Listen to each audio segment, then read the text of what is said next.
உனக்கு ஆக்சிடென்ட் ஆயிடுச்சுன்னு கேள்விப்பட்டதும் எனக்கு உயிரே போன மாதிரி இருந்துச்சுமா. ஐயோ, என்ன மாமா நீங்க? இல்லம்மா, நீ இந்த வீட்டோட குலதெய்வம்மா.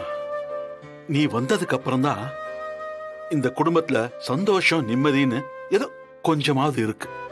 இந்த வீட்டுக்கு வர மொத்த பிரச்சனையையும் எனக்கு முன்னாடியே நீயே சரி செஞ்சிடற. அந்த இடத்துல நீதான் இருக்க. நீதாம்மா எங்க எல்லாருக்குமே ஒரு தைரியம்.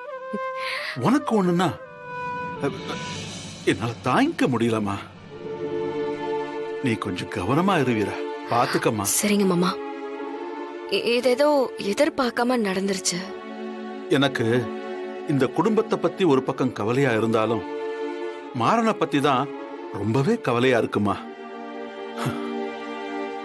அவன் அவங்க அம்மா அவன் அத்தைக்கு அப்புறம் முழுசா உன்னை மட்டும்தான் நம்பி இருக்கான். அவன் உனக்கு இப்படி ஆனத எப்படி தாங்கிக்க போறான்னு நினைச்சம்மா. அந்த நேரத்துல எனக்கும் அவனை நினைச்சுதான் மாமா ரொம்ப கஷ்டமா இருந்துச்சு.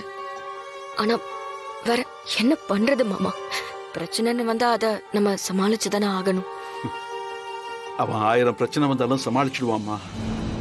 அவன் வீட்டு செடி இல்ல, காட்டு மரம். ஆனா உனக்கு ஒண்ணுனா அவனால தாங்கிக்க முடியாதுமா. அவன் அப்படியே உடைஞ்சு போயிடுவாம்மா. எனக்கு நல்லா தெரியும் அவன் உன் மேல எவ்வளவு பாசமா இருக்கான்னு. அவன் உன்னை எப்படி பார்த்துக்கணும்னு நினைக்கிறான்னு எனக்கு ரொம்ப நல்லாவே தெரியுமா. அந்த பாசத்துல அவன் பண்ண தப்பு தான் உன் கழுத்துல தாலி கட்டினது. பரவாயில்லம்மா, ஏதோ கடவுள் புண்ணியத்துல நீ மீண்டு வந்துட்ட. அது வரைக்கும் எனக்கு சந்தோஷம். மாமா விடுங்க, நான் இப்போ நல்லா இருக்கேன். நடந்து முடிஞ்சதெல்லாம் பத்தி பேசி இப்ப என்ன ஆக போகுது?